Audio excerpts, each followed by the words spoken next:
Welcome to Discovering Africa Through Technology, the podcast series that showcases the brilliance of Africa's great minds, innovators, and experts as they tackle complex challenges with homegrown solutions driven by knowledge, technology, and innovation. Our podcast is inspired by the African Union Agenda 2063 Aspiration 7, which seeks to rebrand Africa and change negative narratives and perspectives through science, technology, and innovation.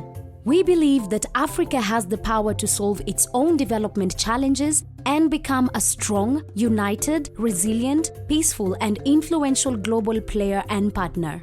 Join us as we explore the transformative potential of technology in Africa with your host, Razia Kulatain Mwanga, and learn from the experts driving change on the African continent. And in today's program, we shall be talking about vaccines production. And we are privileged to have an expert in the program today who will tell us about his journey on how he started and where he is. He's currently a WHO vaccine candidate for COVID-19.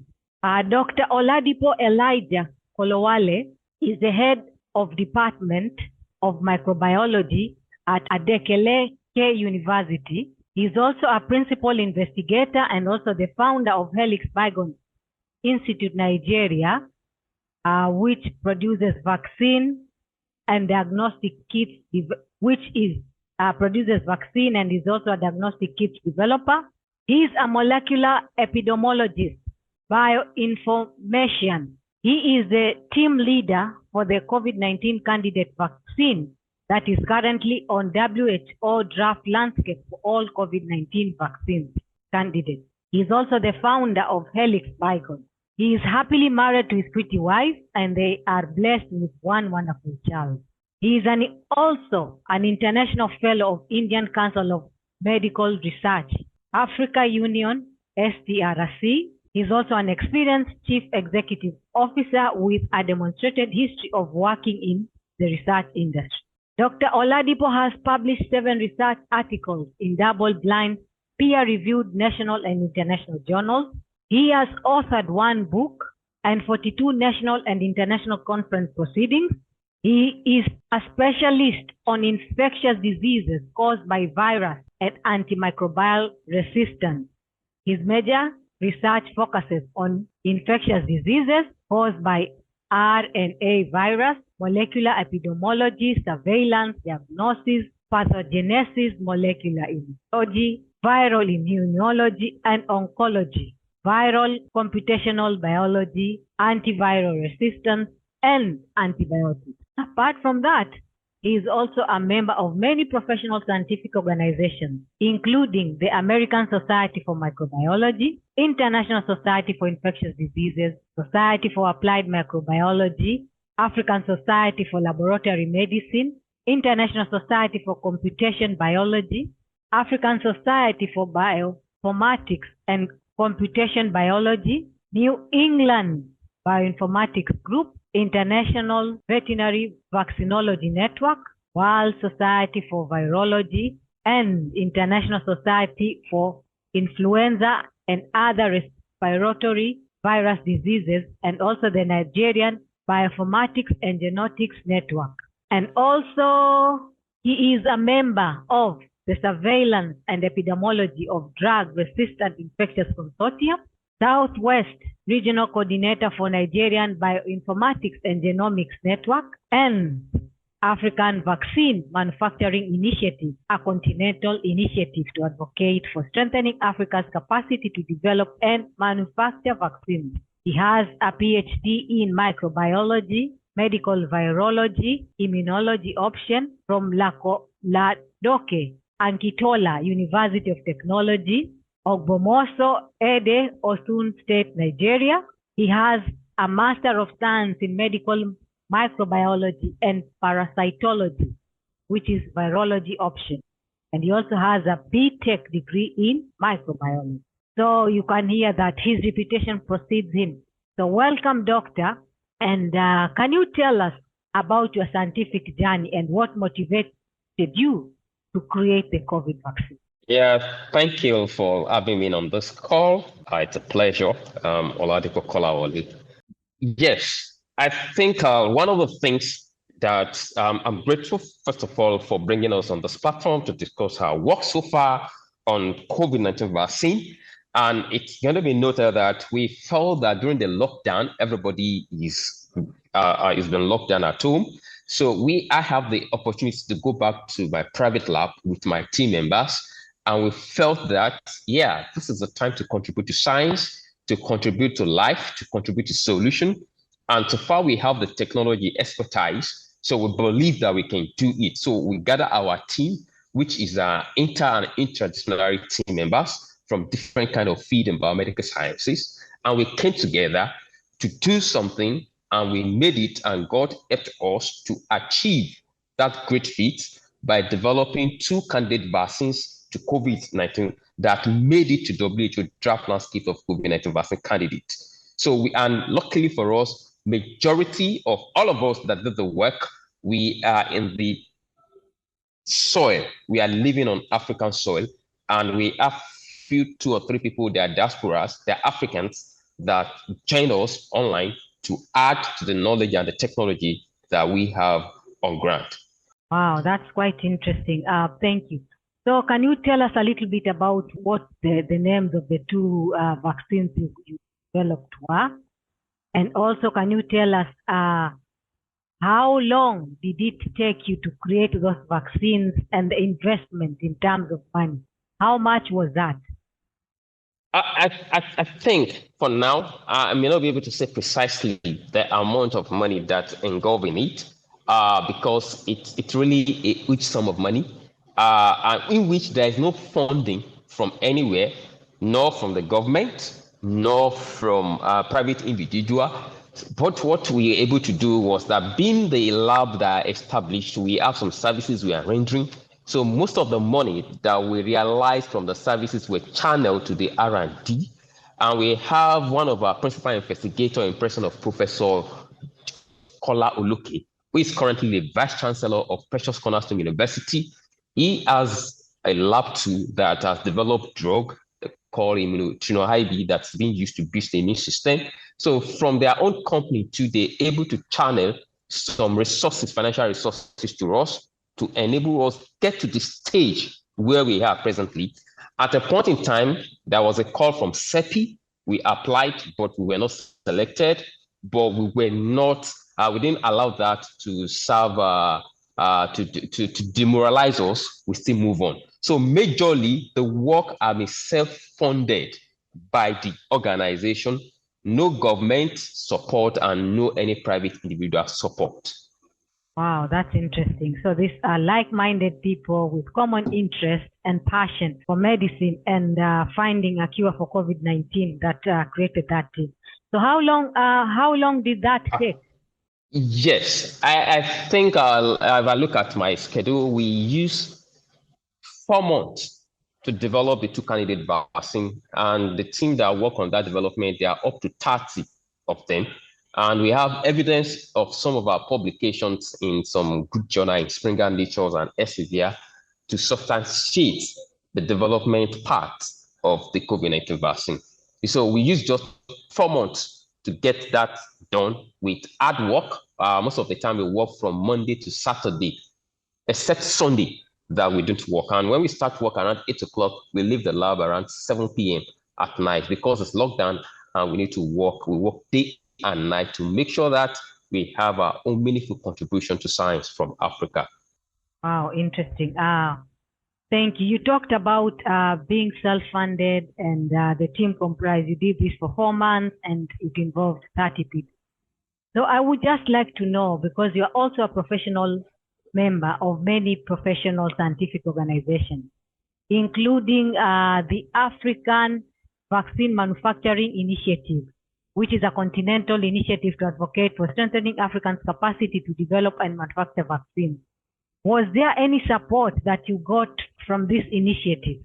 Yes, I got support because that was the time I joined the initiative, and the initiative has organized a lot of webinars, a lot of meetings that have enhanced our knowledge our skills, and our approach to the ongoing work we have at hand.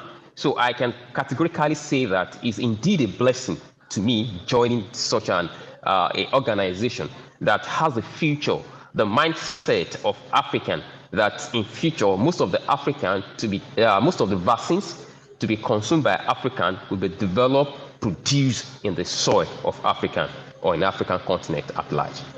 Thank you very much. They helped in kind. Okay, I would also like to know that you find that most vaccines that Africans use are produced by other countries. They're not produced in Africa. You as a scientist and somebody who has worked and an expert in creating vaccines and research, what do you think is the problem that we don't have many African vaccines? Is it the capacity of people? Is it the resources? Or is it the bureaucracy that entails that business that makes it impossible for us to have limited vaccines? I think the issue of vaccine in African is so complex and multifaceted.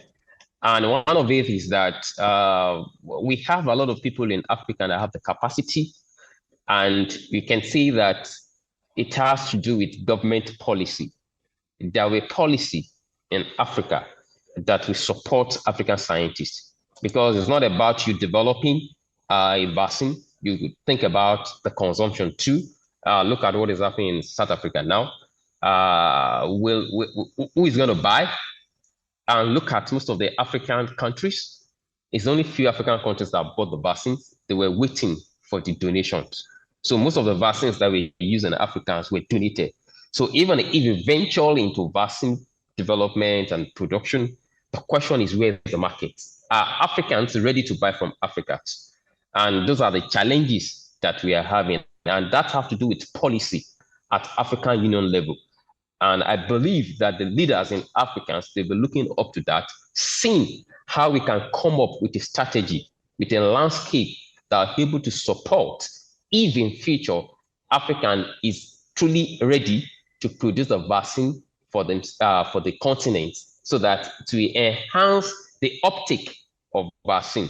Just like a digression, look at what is happening now for malaria vaccine. The malaria vaccine that Ghana and Nigeria has just approved is going to be mass produced at Serum Institute, which is in Asia, not even in Africa. So the African Union, the government, the African government in general in totality, need to put down a policy that will support those in this field of vaccine production and manufacturing in Africa.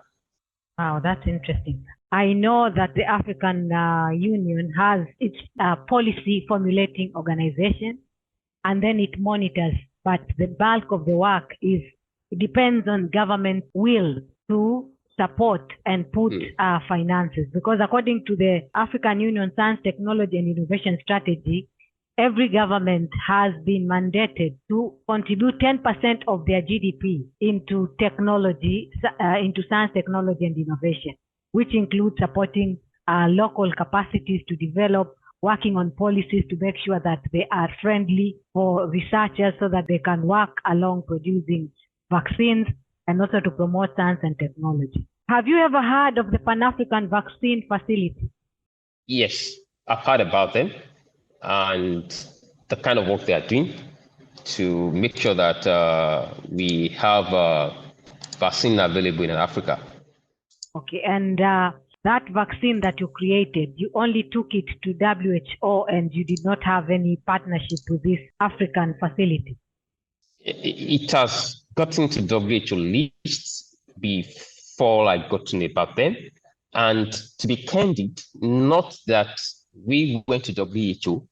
I can remember how it all happened. They heard about us and they sent a message to us requesting for all our scientific procedures that we used for the work.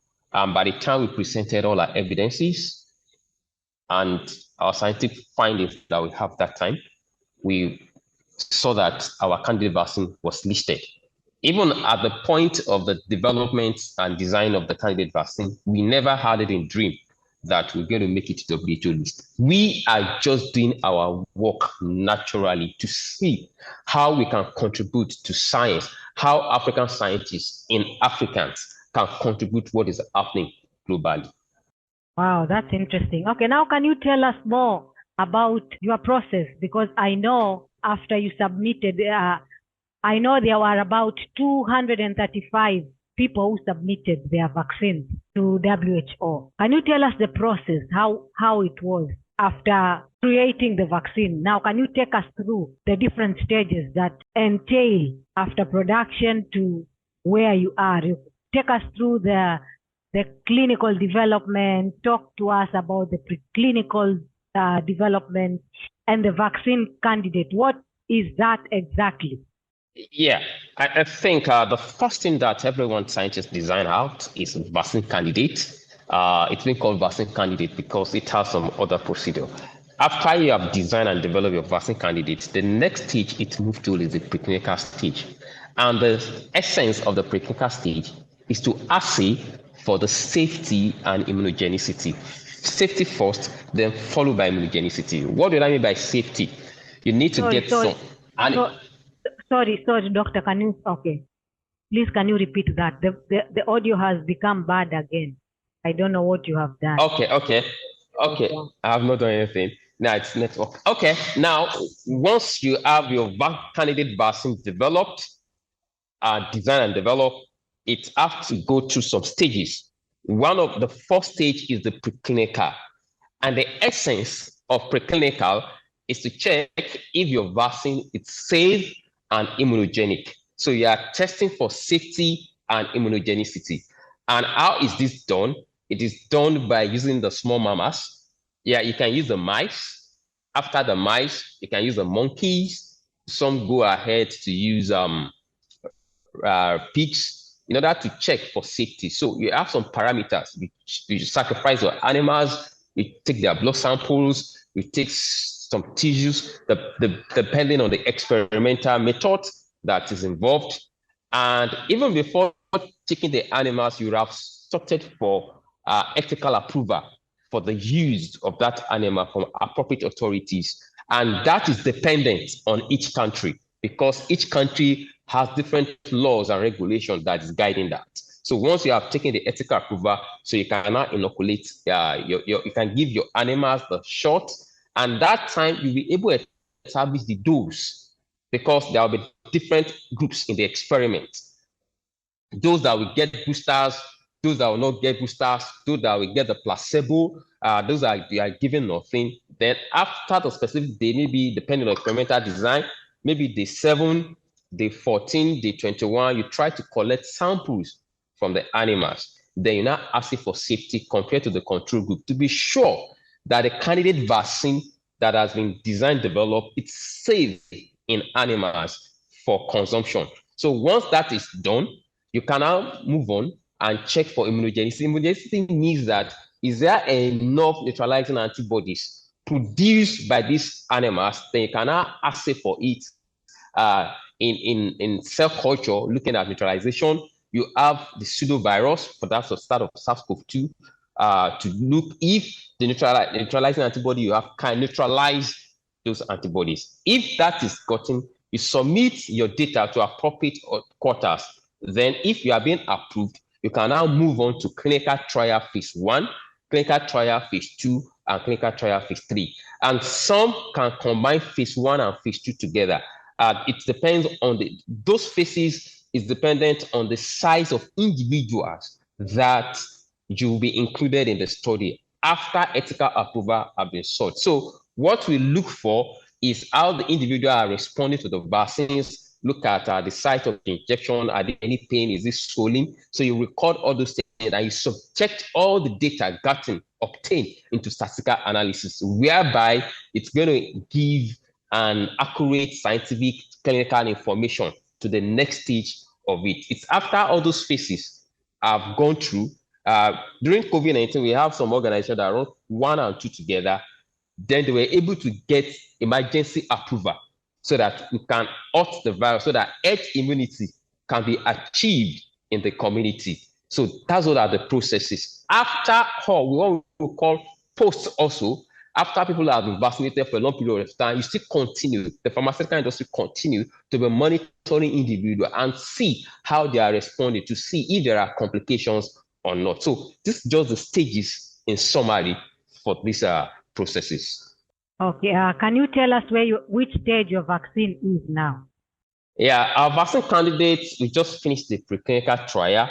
We are able to assay for the safety for now. We are still working on the immunogenicity aspect of it. We have used mice. The last time I spoke with some of my colleagues, scientists from Primate Research Institute in Kenya, to use their facilities for the monkey, for trials of the monkey. Because the way we are working with my team, we want it to be African scientists that is not even within the African continent again, not Nigeria alone, but move with other scientists from other parts of African countries like Kenya, Uganda, so that it can be an holistic African approach, not Nigerian approach. So currently, that is the stage we are. What depars us from moving faster than others is funding, because in African, you hardly see people putting money into R&D, either charity, organization, or things like that. So it's not like what happened in the Western world. So that is why the lag phase is there for us to do.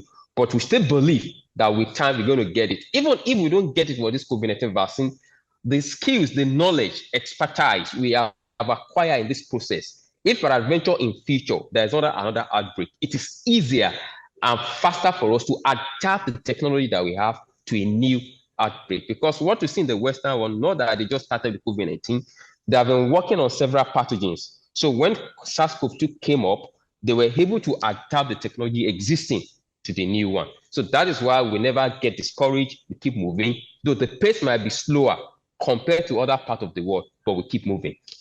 Wow, that's quite interesting. I like the idea of a holistic stage, where you are looking at not giving glory to only the Nigerian scientists, but also you are looking to collaborate so that it can be an African thing, just like the African spirit, creating the Africa we want. Exactly. So going forward, now you are talking about the safety profile. How long will that take and for it to be done until this vaccine is finally passed and it can be used for COVID-19? I think for now, we finished the safety profile. The result is available, though not yet published. It's on published result. The results were fantastic, looking at the booster dose and compared to the placebo. So we are so very happy compared to even what we have in the existing COVID-19 vaccine. Though what we work on is protein subunit. Though we have another candidate we have designed, which is mRNA, that we put into factor all the circulating variants. But that one, we've never started the preclinical trial on that. But the safety made us very happy because the candidate vaccine is very safe. We have asked for that, is the immunogenicity. But if there is funding, within 1 year, we should be able to run through the whole process by the special grace of God, if there is enough money to work with. So you are saying that you have already tested it on mice and primate. So the other part that is remaining is to test this on people now. We want to test on monkeys. We've done that of mice. That's why we're talking with our colleague in Kenya, because we can't stay on mice again. We have to move to monkey too. So after we've completed the two, we can compare the results. Then we have a good result from the monkey too. Then we can now be talking about human trial. Okay, that's interesting. So I'm just thinking, because COVID-19 is over right now, and so is that vaccine still relevant? Well, like I said during my last discussion, that even if we did not get it to the population, we will never relent on our efforts, because all the expertise and the ups and downs we have learned from this, if in future there are any other pandemic, we can leverage on the experience we have gathered on this to solve that future program, our future challenge. And that is what we call research. So it doesn't end, even despite that COVID-19 have subsidized, because it's not as common like we say. That doesn't mean in future something else cannot come up. Then we can leverage on the skills, the technology we have acquired in this process in any future occurrence. that might occur in the future. Oh, thank you. So, like, how much money are we talking about to finish this vaccine? Because you talked about Yeah, looking for funding. Like, how much does that look like? yeah. For now, if it's like $200,000, we should be able to finish our phase 1 clinical trial. Wow, I didn't know this was very expensive. Yeah, yeah. Okay, thank you very much. So, going forward, what has this experience taught you as an African scientist and an expert in building African vaccines? What have you learned that other African leaders, experts like you can learn and have in mind if we want to build a strong Africa that is self-reliant, depending on its experts and expertise, to create our own solutions? Yeah, one of the major things I've learned is we need to work together as a team, and we need to leverage on others' strengths. Once we see that, it is easier for us to be self-dependent, and we need the support of the government. Like, one of the things I've only enjoyed is one of the national news, the Minister for Science and Technology then just congratulated our team, and that was just all. And we believe that we can do it. And there is something I've been telling people, that if you look at the Western world, all the vaccines that were created and done by the Western world is not done by government. It was done by private organization, only that the government supported it. So African governments should know that the government cannot produce the vaccine. They need to support the private individuals that are doing this work, creating an enabling environment and making funds accessible to them to achieve this. So if you look at VISA, all of them, they are not government-owned organizations, but the US government supported. Look at Serum Institute, it's not owned by India government, but it's a private organization. So the African government, each country should support every organization, private organization in their country that is trying to find solution to a problem. The next thing is that our government needs to rightly support science, and not even science alone, research and development. It's not the culture of Africans to invest into science. And one thing I've seen about us in Africa is that we have a lot of programs. You take scientists out to train. By the time they come back home, there's no facility, there's not an enabling environment. So it's not about capacity development. Again, it's about a capacity retention. How do we retain the capacity that we have developed? So the government has a lot of role to play by providing an enabling environment for scientists, kind of research, so that they can do that. Then we need non-profit organizations supporting African-based non-profit organization, not Western-based non-profit organization, that will support African scientists in order to really find solutions to African-based challenges in life. So these are the things I feel that we should be talking about in African, and we need to encourage ourselves to do more than what we are doing presently. Okay, thank you. Thank you for raising those issues, because governments have different priorities, and as much as they try to invest, they have to invest. There are so many sectors that people need to invest in. But thank you for bringing that up, that we have the expertise, we also have experts, and all that is needed. And also the goodwill is there, because we have also seen the goodwill where you've partnered and you've not gotten any funding from anywhere, but people have pulled on resources. I would just like to know from you, what would you like to tell other researchers? Because if what you've talked about, it's a common problem that all researchers in Africa are going through. So what would you like to tell them on how to go about this? Because you have done what you have done and the challenges you've experienced. So what advice would you have for people who are doing things like you, thinking of doing things like you? What would you like to tell them? My message to all my co-scientists and senior scientists is that even if no one is supporting you, continue. Use the available resources. Like I said, the pace might be slower, but we'll have 1 or 2 lessons to have learned in the process.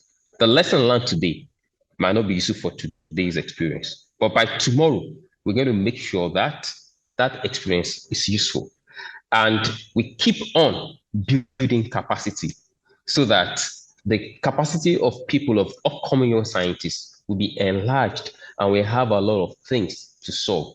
And another thing I want to talk with our co-scientists, that we should collaborate within each other, and that we enhance our work.